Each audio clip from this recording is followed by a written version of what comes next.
Every Toastmaster. I'm Stephen, and I'm going to introduce myself today. Some of you might know that I have attended a lot of activities, and I also join a lot of clubs.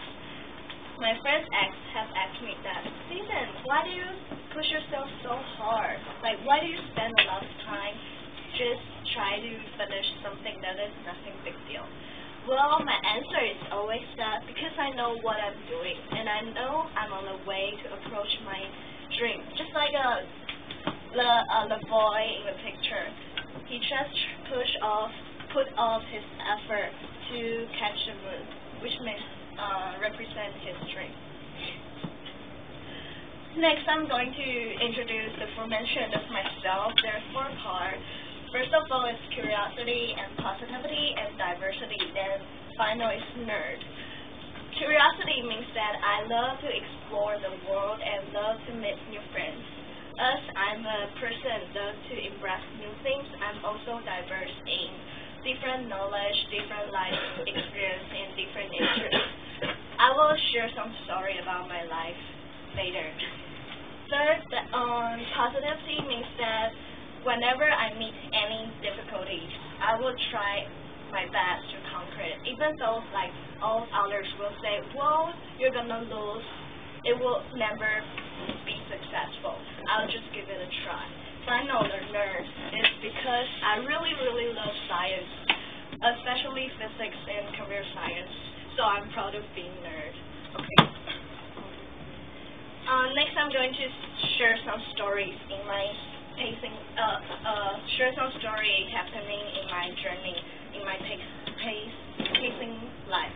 First of all, it's Japan. I have been to Japan twice, and the girl inside the photo, you guys might cannot see, it's fine.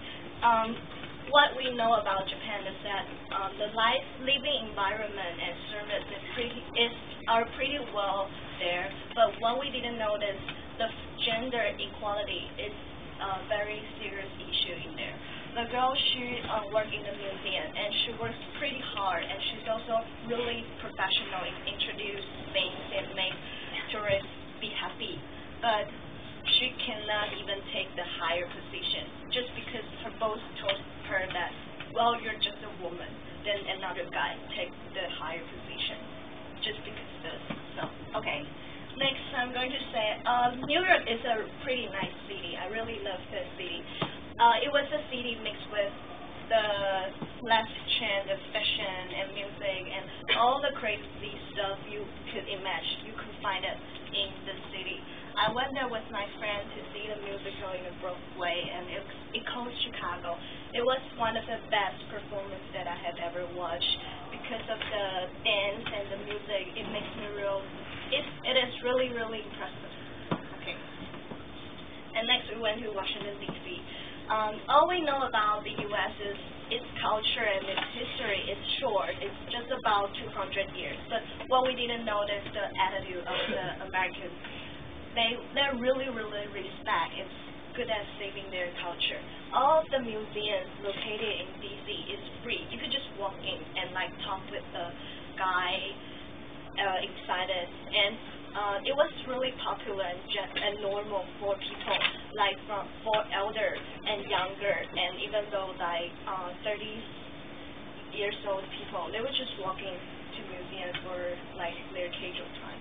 And it was one of the World War I memorial. Like students and tourists passing it with very serious attitude, and the status represent different states inside.